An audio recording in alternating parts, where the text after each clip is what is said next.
Welcome to Chillin' 101. We hope this video helps. You begin by identifying exactly what is given and what you must find. Name variables and mark constraints on a diagram. Once done, translate sentences into precise relations and write them beside the drawing. This prevents misreading. Make sure to pick the main logical tools you will use: direct deduction, elimination, or contraposition, and note which facts are conditional. Doing this immediately focuses your attention, so you can proceed to concrete manipulations without reinterpreting the problem later.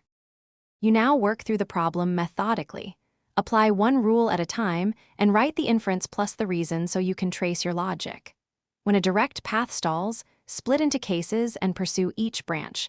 Label them so you can compare outcomes. Periodically simplify by replacing compound statements with their equivalents and striking contradictions. This reduces clutter. As you proceed, connect intermediate results back to the diagram so you see how each deduction narrows the solution space. You finish by verifying every inference against the original constraints and by substituting candidate solutions back into the problem to confirm validity. Once done, ensure your answer is complete. State whether it is unique or present all valid options. If a contradiction appears, backtrack to the last step you trust and test a different assumption. Alternatively, re-express a tricky sentence to spot misinterpretation. One key troubleshooting tip: when stuck, simplify the problem by removing an assumption and solve the smaller case first. Thanks for watching. Consider subscribing if we helped you.